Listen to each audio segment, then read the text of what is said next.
가족은 명절이 되면 17명 모두가 한 자리에 모입니다. 이게 형제가 약속이나 한 듯 각각 두 자녀를 낳고 아버님은 소천하시며 어머님이 큰형님 가족과 함께 사십니다. 그래서 명절이면 항상 큰형님 집에서 모이는데 같이 음식도 만들고 윷놀이도 하며 함께 담소를 나누기도 합니다. 늘 마음이 따뜻해지는 시간들입니다. 그런데 언제부턴가 이러한 모습이 조금씩 사라지기 시작을 했습니다. 몸은 한 공원에 있지만 서로 대화를 잘 하지 않습니다. 바로 옆에 있어도 얼굴을 쳐다보며 이야기를 나누는 것이 아니라 모두 고개를 푹 숙이고 무언가를 열심히 쳐다보고 있다는 거죠.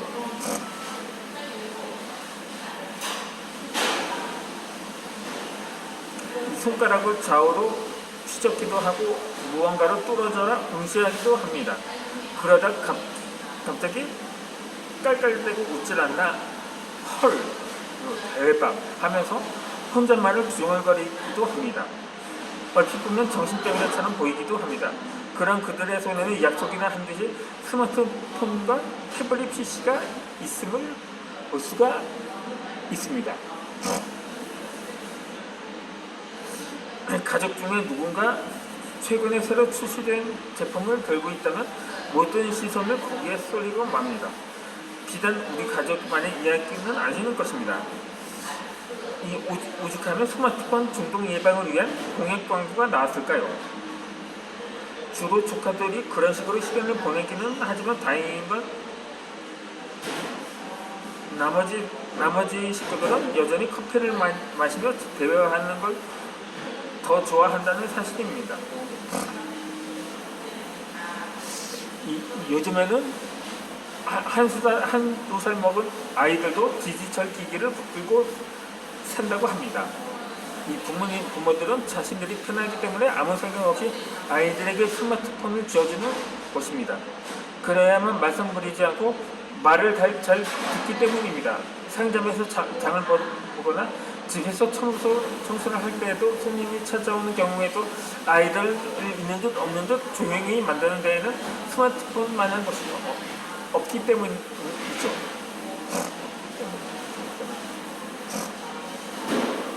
이 학생들도 100만 원을 호가하는 스마트폰을 가지고 있어야 학교에서 놀림을 당하지 않는다고 하더라고요.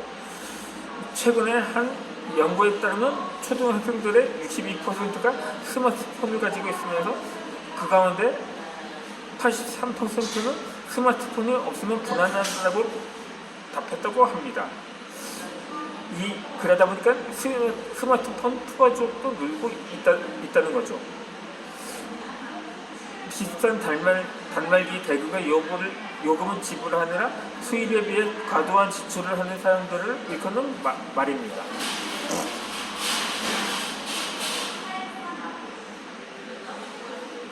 한번 반면에 책을 보는 사람은 찾아보기가 힘들다고 합니다. 이 지하철을 타보면 7자리 중에 대여섯 명은 스마트폰을 보고 있음을 봅니다. 서 있는 사람도 예외는 아닙니다. 나이가 제일 지긋해 보이는 어르신들도 카톡과 게임을 하느라 열심히십니다. 책상 앞에 붙어 있어야 하는 PC도 아니고 무겁게 들고 다녀야 하는 노트북도 필요 없는 거죠. 한 손으로 가볍게 쥐고 나머지 한 손으로 버튼을 누르거나 살짝 움직여주기만 하면 인터넷 뉴스도 보고 이메일도 읽고 게임도 하면 온라인 쇼핑도 얼마나 가능하기 때문입니다.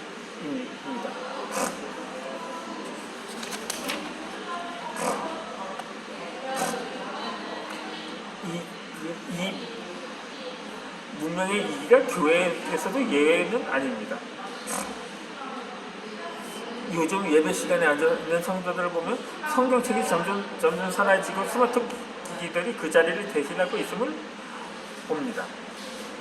대형 교회에서는 이미 성경이나 찬송가가 없어도 대형 스크린을 통해 모든 성경의 구절과 찬양 가사를 보여주고 있으니 진작부터 필요 없기는 했는지도 모르죠. 하지만 요즘에는 스마트폰까지 가세해서 성경 찾아보기가 더더욱 어려워지고 있는 실정입니다.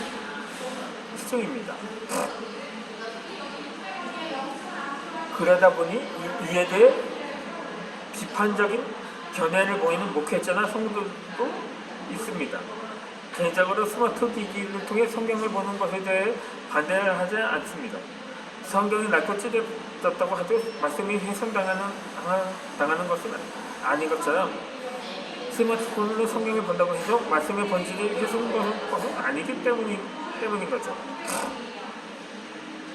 그래서 우리가 초신자들의 입장에서 본다면 오히려 말씀을 찾는데 더 빠르고 편리할 수도 있습니다. 어려운 성경 단어를 찾거나 설교를 듣는 중에 노트도 바로 할 수 있으니 일석이조인 셈인 거죠. 목회자들도 태블릿 PC에 설교 원고를 담아 손으로 넘기면서 설교를 하는 모습을 심심치 않게 볼 수 있습니다.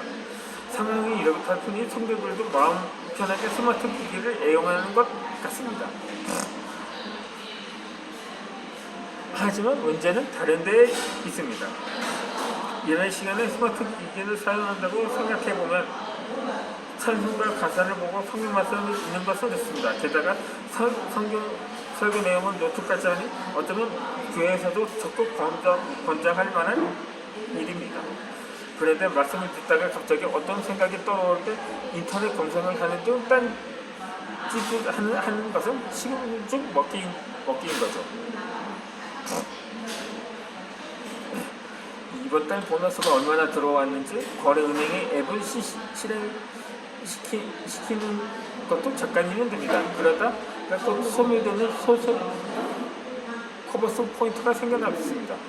그래서 잠깐만 확인해보자는 마음으로 관련 앱을 열어보니 12시까지 50% 타임 세일을 한다는 정보도 있더라고요. 그래서 이 좋은 기회를 놓치세요. 잠깐만 시간을 내어 쇼핑을 하자는 생각이 들게 됩니다. 그렇게 처음부터 노골적으로 쇼핑을 하거나 의도적으로 말씀을 듣고 싶지 않아서 그러는 것은 아닐 것입니다. 대부분 잠깐이면 된다고 착각을 합니다. 이거 하나만 잠깐 보자는 마음으로 예배 중에 영적 외도를 하는 것입니다. 하지만 그 잠깐의 시간들이 모여서 예배와 설교 시간을 야금야금 까먹게 만듭니다. 우리의 영혼을 내어주는 이러한 방식하는 태도가 문제인 거죠. 한국 복음주의 협회 김영현 목사는 한 집회 기념안을 통해서 이러한 요즘 교회의 문제와 세태의 자원과 같이 지적을 했습니다. 지금은 성경뿐만이 아니라 고전뿐만이 아니라 성경까지 무시하는 시대다. 스마트폰으로 대체하고 있는 불행한 시대다. 스마트폰에는 우리의 손때가 묻어있지 않고 눈물의 처치가 느껴지지 않는다. 내가 가지고 있으면서 은혜와 감동을 받고 줄 치면서 읽은 그래서 손때와 눈물의 흔적이 있는 성경을 귀중하게 여기지 않는 불행한 시대를 살고 있다. 어떻게 스마트폰을 성경으로 신앙을 유지할 수가 있겠는가?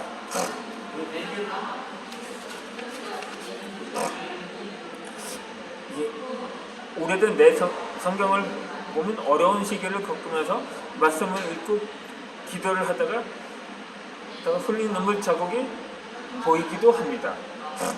그러면서 하나님 앞에서 마음을 다잡는 기회가 될 수도 있습니다.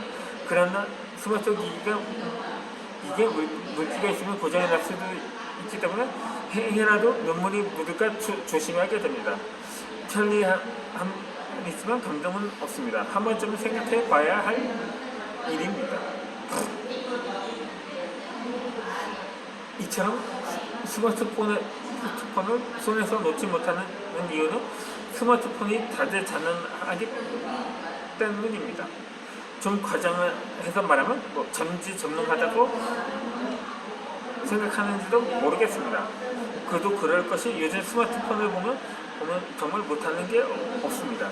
사진 기능은 기본이고 서로 얼굴을 보면서도 통화를 할 수 있고 내비게이션이나 블랙박스 기능도 갖추었습니다. 게임이나 쇼핑도 이제 모바일 시대입니다. 다이어리 역시 이제는 스마트 기기의 스케줄 관리 어플에 밀려 점점 그 저치를 감추고 있습니다.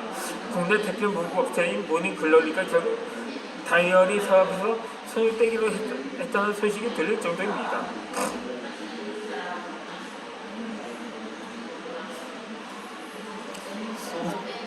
디지털 카메라와 캠코더도 더 이상 필요 없습니다.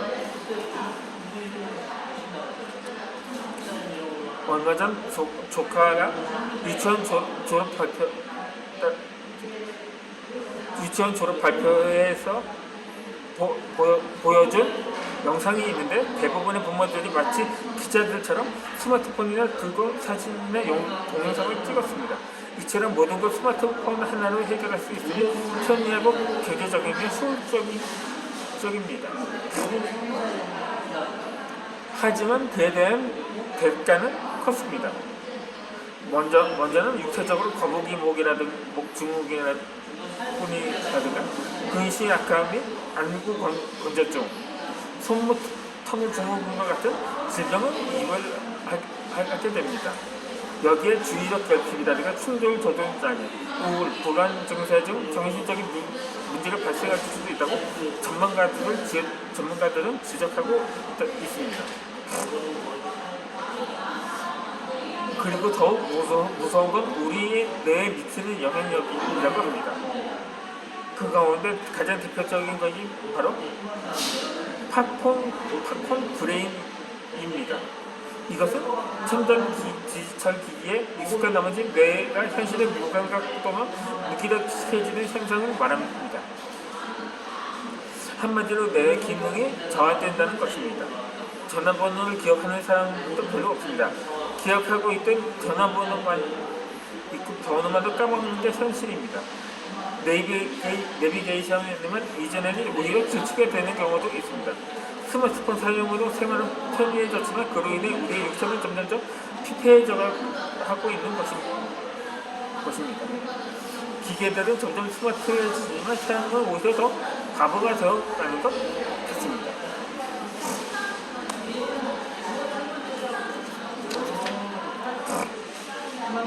신앙생활도 마찬가지입니다.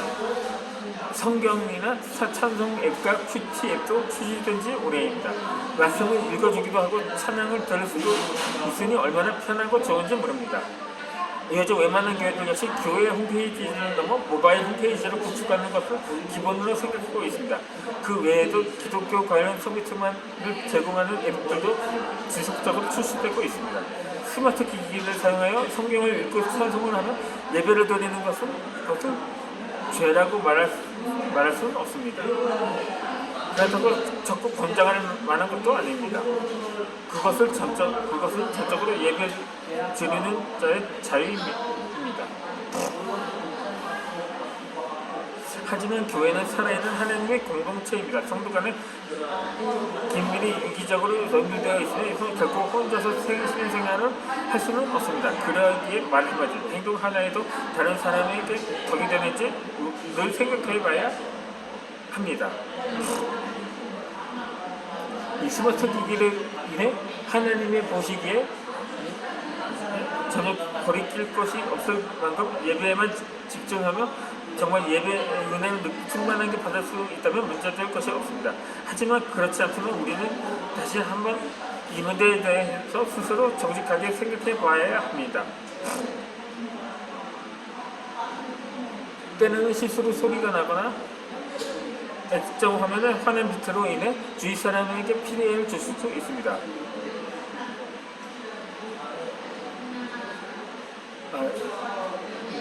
우리는 그것이 덕이 되면 그것이 진정한 스피커 레이스며 크리스천입니다.